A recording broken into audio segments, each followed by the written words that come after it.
Hi, I'm Dan. I'm in third year JPPL. The thing I love the most about JPPL is just the incredible sense of community. I wasn't expecting it. Because we have small classrooms, you're really able to make bonds that you wouldn't otherwise be able to make in a larger program. And so I'll be struggling with something in school and I can message a group chat of pretty much everyone in the program and immediately get a bunch of different answers and perspectives to something I'm struggling with, and that's incredible.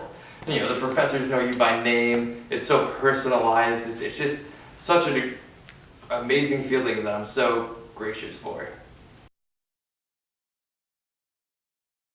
Talked about my passion for politics and that I was really interested in being a lawyer one day and that I wanted to be in a program that prepared me for law school, and I definitely got what I wanted out of it.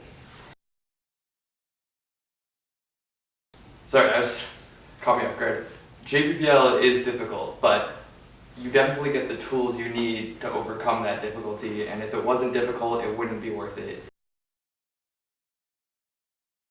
It would have to be history of political philosophy with Dr. Gillette. It just made me realize how we got to the political atmosphere that we see today. It made me realize that when somebody has an argument, there's a list of preferences behind that argument that explains how they got there, and it gives you the tools that you need to be able to debate with them well and effectively and know what you're talking about. The hardest course I've ever taken would have to be philosophy of science. The readings for that course are really dense and they're hard to understand, and when I first got into it I was nervous that I just wasn't smart enough for this course. Then I spoke to my professor, Dr. Sigma, and all the friends I had in that course, and they really helped explain the material to me in a way that I could grasp, and it helped me overcome my insecurity about the course. Still incredibly difficult, but definitely worth putting in the effort. I'm gonna have to go with Pulp Fiction, man. Instant classic. Definitely. I had to go with To Kill a Mockingbird because it was the only book I was required to read in high school and I haven't read one since. I really like music. I love playing piano and pretending like I can sing, and it's a great way to relieve the stress. Be comfortable with not knowing what to do. Be honest with yourself. Really try to handle the material and think about whether or not that material is something that you agree with, and critically think about it and relate it back to yourself all the time and help develop the character and the sense of identity you need to be able to form the arguments you want. I remember when I was reading material that was like homophobic, it made you think back, like, do I appreciate these values? Do I want to espouse the same kind of values that would be exclusive? And with that and a slew of other difficult questions, it really helped create the person that I am today.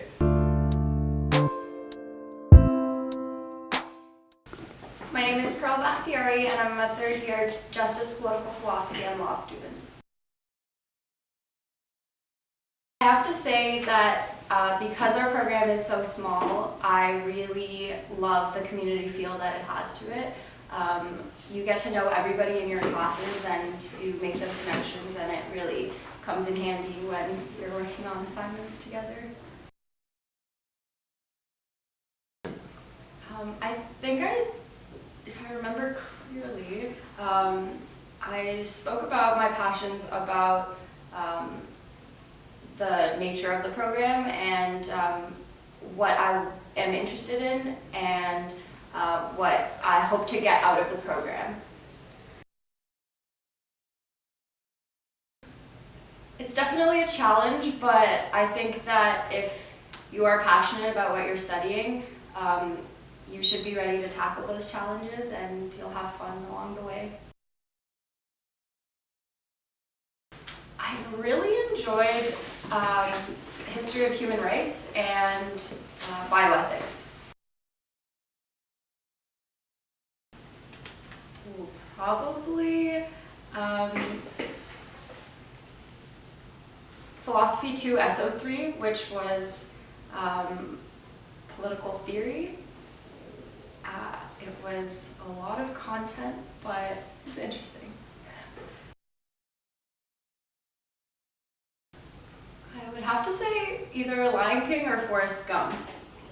And probably because both of those movies are movies that I watched growing up over and over again, and they've just stuck with me through my childhood, and they both have very important messages.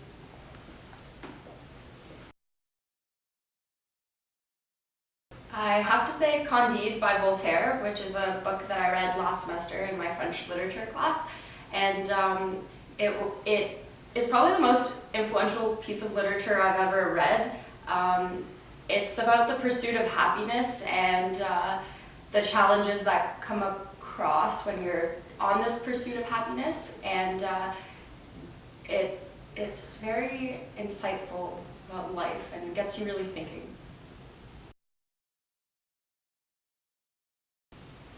I am very passionate about stopping global climate change.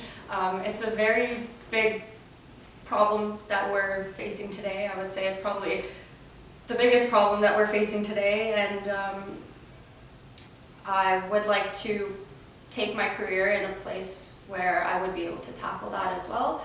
And yeah.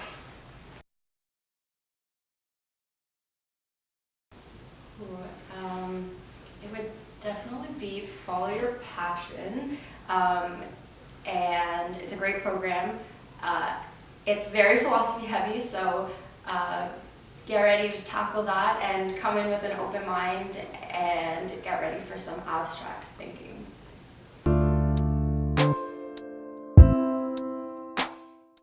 My name is Jorge Zabra. I am one of the sessional instructors of philosophy and peace studies, and I teach JPPL courses related to philosophy of law and human rights. The reason I work on political and social issues is related with my context. I was born in Colombia, and Colombia has endured the longest conflict in the Western Hemisphere, and every Colombian citizen has been affected directly or indirectly by this conflict. So when I started working on legal issues, I was more interested in how victims can be compensated for human rights abuses than how perpetrators can be punished. So the issues of the suffering of victims in a human rights situation is incommensurable and cannot be simply compensated by money. And all the different philosophical questions that arise in problems related to the corrections of past injustice, the responsibility of perpetrators has always been part of my main theoretical interest. I went to law school in Colombia for 5 years, and after that I practiced administrative law, torts, and human rights litigation in Colombia. I also had the chance to teach in University of San Buenaventura Law Schools for 2 years. After that, I decided to come to McMaster University in 2010 for a master's degree in philosophy. I chose McMaster because it's one of the best places in the world of doing legal philosophy. And I have been really happy working here as a TA during my master's studies in 2010, 2012, and then as a PhD student.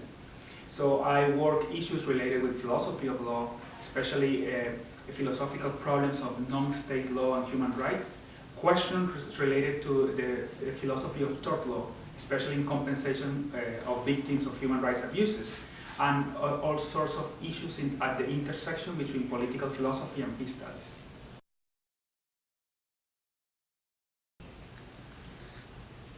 That is actually a tough question, because this is like choosing one of your children. I like my different courses for different reasons. My third-year course on philosophy of law offered the opportunities for a more insightful philosophical discussion. My second-year course on conflict resolution provides me a chance to engage with practical matters about how do we deal with actual conflicts in real life. But my courses on human rights give me the opportunity to engage with international legal materials and apply them to a number of practical issues in different parts of the world related to a number of topics, including refugees, in the rise of women, equality, poverty, and other forms of social injustice. For those students who are thinking major in JPPL, I have 3 pieces of advice. The first one is that they need to have a clear sense of purpose about why they are doing this. The second one is that I strongly encourage them to take 2 courses, Philosophy 1IO3, Philosophy of Law and Morality, and Peace Studies 1IO3, which these 2 courses give them an overview about the kind of issues they were going to work in JPPL. And finally, I also strongly encourage them to talk to their instructors about their plans, and we are happy to talk to you about JPPL and our expectations and the objectives of this program. So that's a really interesting question, and I am not an expert on dog fashion, but I really think that pants have to be used below your waist. So I'm going to say that you have 1 pair of pants. That should be the right answer to that question.